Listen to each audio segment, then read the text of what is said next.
not only was it Super Bowl fever, but over in Hollywood, there was the SAG Award announcement. Yeah, and you remember last week, if you watched the show, we were in mourning, literally a black veil, when Bridgerton was snubbed. It was a terrible day for us. Well, guess what? Chins up, everybody, because at the SAG Awards, Bridgerton nominated for Best Ensemble, which is their version of Best Show, and Regé-Jean Page was nominated for Best Actor. Yes. Our friend who was here. And remember Phoebe Denevere and Regé-Jean Page came and visited us at the news desk. Yeah. So we're just so happy for them, and the Emmys is next, and you know. Thank you. I feel like the SAGs righted the wrong that the Globes did. So the world is back to normal. Everybody calm down. I agree. You've got Super Bowl for Yes. sports fans, SAG Awards for Hollywood fans and pop culture, and then there is more exciting news, and this for me might be the most meaningful of them all. Time magazine just released their new cover featuring poet laureate Amanda Gorman.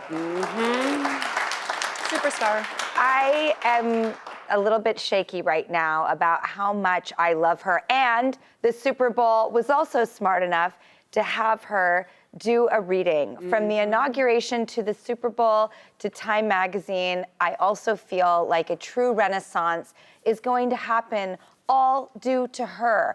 Poetry, expression, words, everything is going to burgeon because of this one young woman who is changing the game single-handedly, and yet she's gonna have the greatest effect on us all. And the Time magazine is the Black Renaissance double issue. She's interviewed by Michelle Obama. But I'm like, from inauguration to the Super Bowl to Time magazine, Amanda Gorman, she talks about struggling with speech issues, something that she has in common with President Biden and another poet, Maya Angelou, who people have said she is an embodiment of.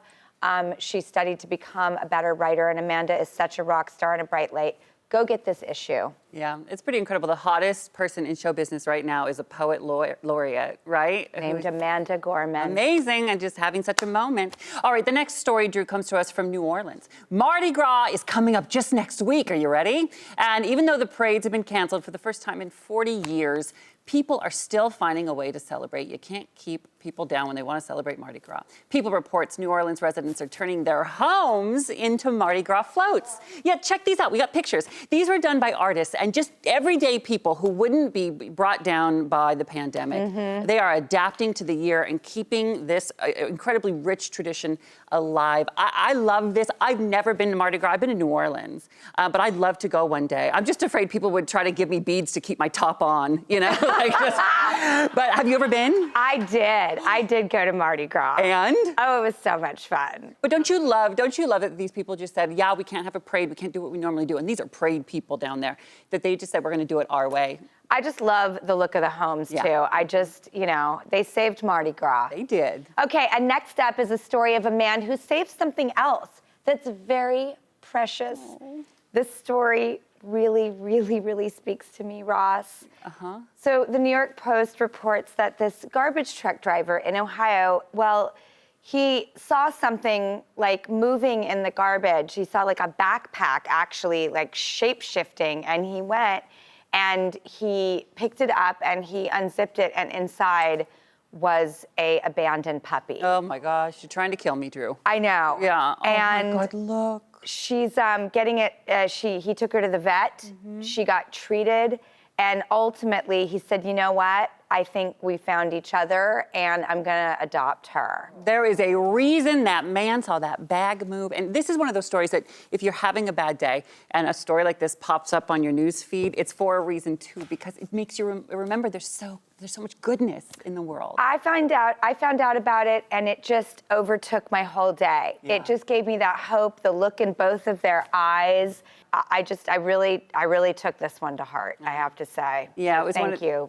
I read it in one of those moments when I needed a good story, and there it was. Me too. It's exactly right, Rossi. Yeah. Well, we hope it was a good story for you. Another thing that makes people feel real good, a good old-fashioned rom-com. Oh. Yeah, give me a puppy and a rom-com, honey. I'm good, all right? By the way, true. Yeah, what won't it cure? Nothing. Exactly. And now Apartment Therapy says a new study crunched the numbers to find out what was the most watched rom-com on Valentine's Day.